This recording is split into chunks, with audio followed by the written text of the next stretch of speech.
Hi, Tom Pope here with Glenn Greenidge. We're in the midst of talking about what is the meaning of community. Is it me or is it we? Um, Last time we spoke about human nature and how the tribalism society around the world has always looked at more of a sense of we. We talked about elements of today's world with the need for self-survival, economics, how scapegoating applies, and the loss of we. Now, why has all of this changed? I think we're looking today at why the change from we to me. And also, um, we're going to look at an example of a different mentality that shows us we is still part of human nature. Um, why the change? I think we have two culprits. One is capitalism, and one is the pitting of one group against another group. Now, Glenn, last time you mentioned the aspect of social media. Going beyond that, how about the idea of reality shows plaguing society? Well, Has the reality show become an example of the Hunger Games? Aren't we like Katniss struggling against other people while big sponsors are looking over our shoulders for who can gain the most money? absolutely. Um, there's a couple dots there I want to connect. So, um, we talked last time a little bit about social media and the attraction of likes. So I'm looking. I put a post out, and I want to see who's going to respond.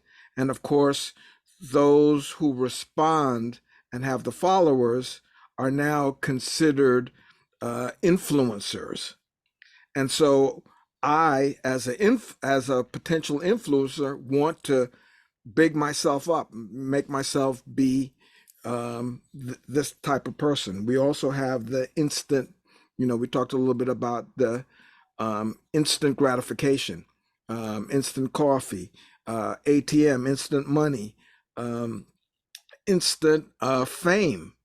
You have these TV shows that are going to make you the star overnight. And people think it's overnight, but it really is a long process to get to the top. And so you've got the Survivor, which has come about, and the kinds of methodology that's used in order to win is you lie, steal, and cheat to do whatever it takes to get that prize, $1 million prize. So you're, again, instant millionaire. Let me give you an example of what you're talking about. Um, in the movie Margin Call, um, Jeremy Irons plays the leader during the 2008 mortgage crisis. Okay. And a key moment in the movie because the firm had a very ticklish situation with their finances. They could be very volatile, and he was losing a lot of money. What is the answer? In his mind, the answer is we're going to sell these off as fast as we can. And even if we don't hear from the people we sell them to ever again, that's okay because we survived. He actually says that. Now, yes, this is fiction, but it's based on reality. Sure. It's based on what happened in 2008. And you're right. It's a frame of reference.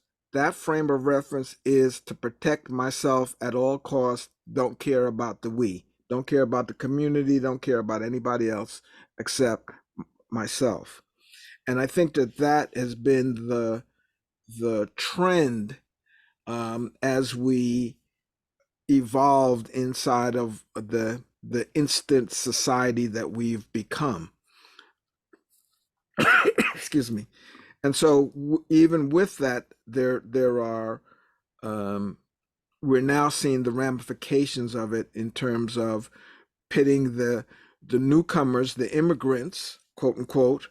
Um, when you think about it, we're all immigrants at some point in time or the other. When you look from a cultural standpoint, because none of us were here except the American Indians, and so this whole notion of separatism is now in faction. It's the become the status quo, and it's a little scary to say the least.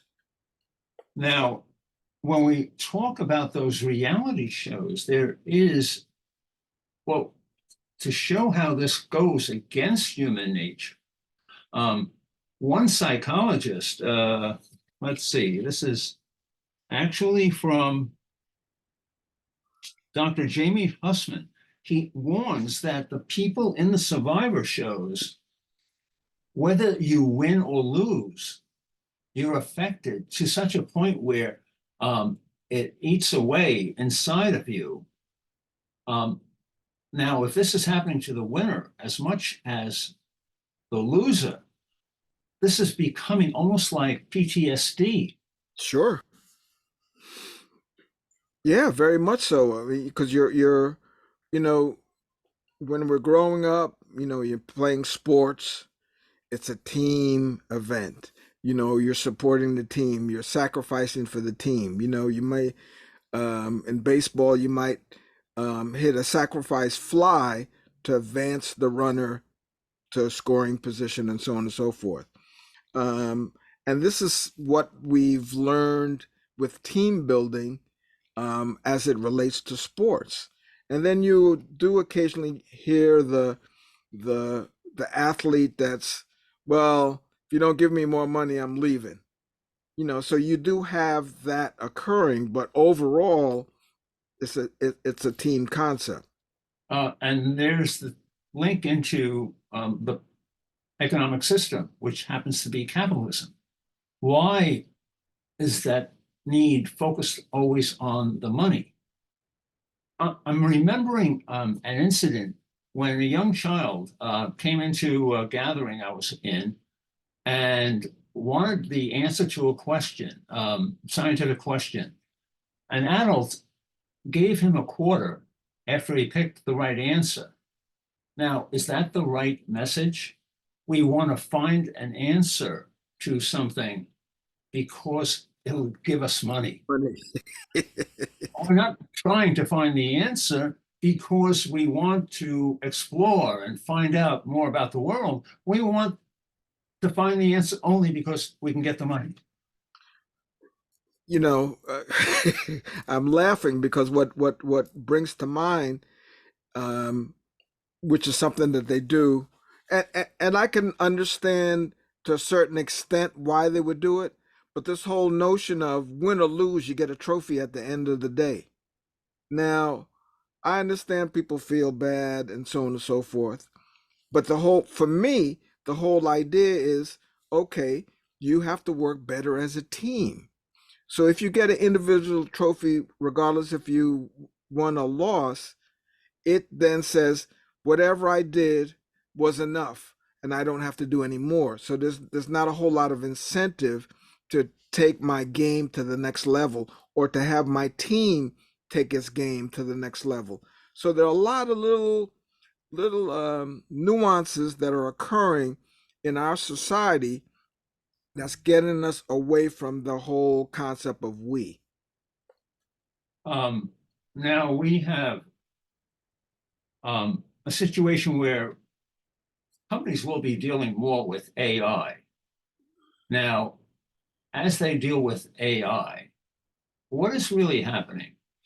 We're having a situation where a corporation or a company can decide we can produce the same amount of product with half the labor force. So let half the labor force go. Now, is that helping society? Well, of course not. We're losing so many skilled people. There is another way, but it requires a different mentality. What about the answer being, let's have half the labor force work half the time, the other half working the other half of the time, not cut their salary. Now, then we allow two things to happen. Oh, and the company is still producing the same product, the same amount. Two things will be happening. One, the labor force has more leisure time to do other things, explore themselves more. Can we estimate how much that can help society? And they will have the money to do it, so that in that way, it's adding income to the society. This is a different way of thinking, though. We don't have that today. Well, it's interesting that you bring up that point because back, I want to say, let's see, so it had to be in the late 70s. They were doing a lot of productivity ideas in terms of how to motivate and stimulate the employees. And one of the things that they talked about was having uh, soothing colors that stimulated, that relaxed the mind. They also talked about having exercise program, which, by the way, we had given a lot of that work to the Japanese, and the Japanese would actually organize exercise at before work, maybe at lunchtime or after work, but the group activity so that people come together and have some relationship, some socialization outside of doing their work specifically. And what they found with that was that that improved the employee productivity. All of those kinds of things have gone by the wayside. Saying that, as you're saying that, does that make us also think of a situation from the last show where the Japanese come from a culture that has been growing rice, and our society, a culture growing wheat? We Yes. think in different mind patterns. Absolutely, absolutely. So all of these things, and you've written quite a few books around the whole concept of co-ops and the workability of co-ops and how the community is benefited by a few of the people stepping up and taking care of the product that they happen to be garnishing for that co-op. Well, the worker co-ops actually have a different mentality. Um, in their mentality, the idea is to have the worker make all of the decisions. The worker and the councils that are the owners, or everyone owns the worker co-op, but the workers who are in the executive position um, make the decisions with everyone else in mind. Also, a very big change. People in an executive position in a worker co-op usually only make 6 times the amount of the worker. Now compare that to the usual corporation structure where the CEO is making hundreds of times what the worker would be making. Um, this is not, this does not mean the corporation is weaker than one that is not a worker co-op. All we have to do is take a look at the thousands of worker co-ops in America, or even one of the largest ones in the world, Mondragon in Spain. Mhm. Mondragon represents, I believe it's 95 different self-autonomous smaller co-ops, and right now, Mondragon is producing 100, actually 13 billion euros a year. They also work in 104 countries. Their thought patterns are for the worker. And this is a very different mentality than we have in most corporations. You know, what I would say in conclusion is that we-ism, as opposed to me-ism, is really, as a society, the most productive way that we can be with each other, the most supportive, the most congruent in terms of being able to create solutions for everybody and not just for one group versus the other, which pits people one against the other. So this is an important conversation. What would you say in conclusion there, Tom? So as a connection to that, and I think that's true, I think the connection is that the me-ism actually is self-defeating for the society because it's tearing apart the society. Great. Thank you. If you like what you are watching, get in touch with us at Community and Social Change on Facebook.